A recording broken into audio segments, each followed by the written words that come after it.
सालों पहले एक नगर में भीमा नामक राजा का शासन हुआ करता था। वह दिल का बहुत अच्छा और अपनी प्रजा को खुश रखने वाला राजा था।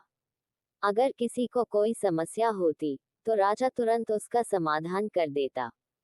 धन संपत्ति और खूब इज्जत होने के बाद भी राजा की पत्नी दुखी रहती थी।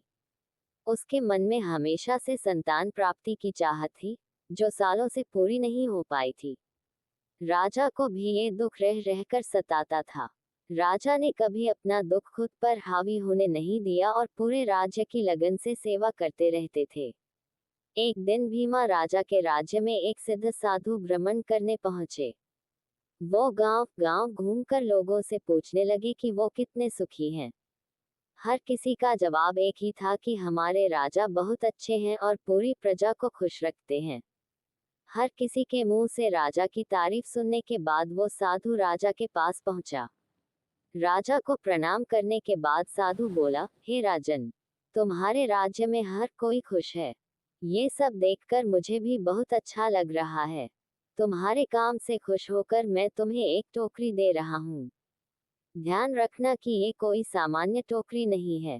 तुम इसमें जो भी डालोगे वो चीज 1 से 2 बन जाएगी। इतना कहकर साधु वहां से चला जाता है। अब राजा टोकरी लेकर सीधे रानी के पास पहुंचा और साधु की सारी बातें बताई। राजा की बात सुनकर रानी अपने हाथ से एक कंगन उतार कर उस टोकरी में डाल देती है।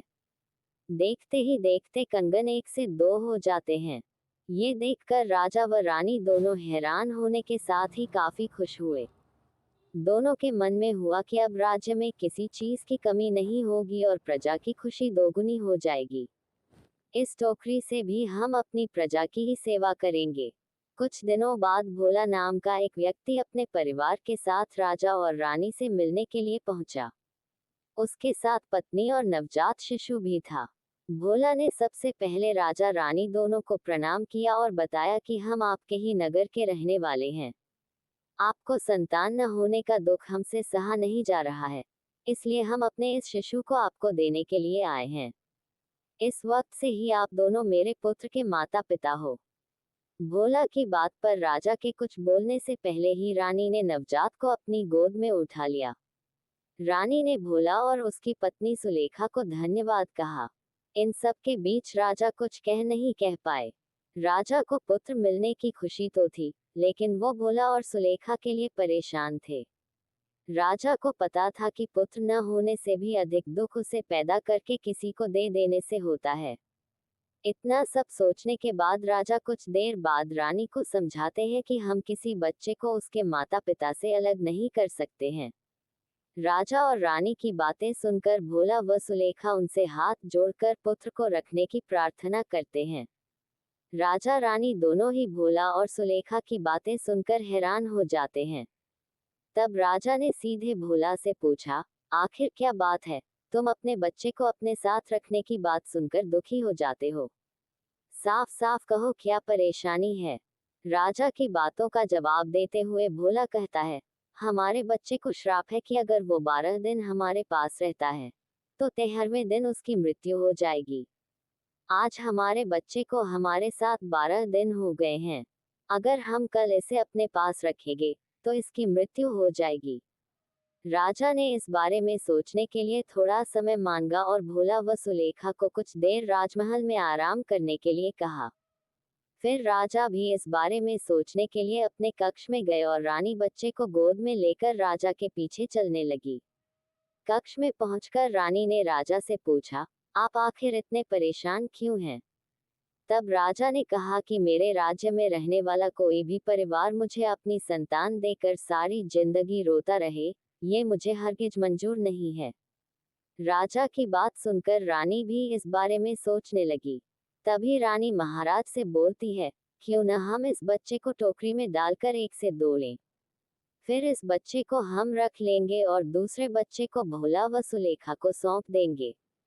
राजा ये सुनकर खुश हो गए और जल्दी से बच्चे को टोकरी में रख दिया।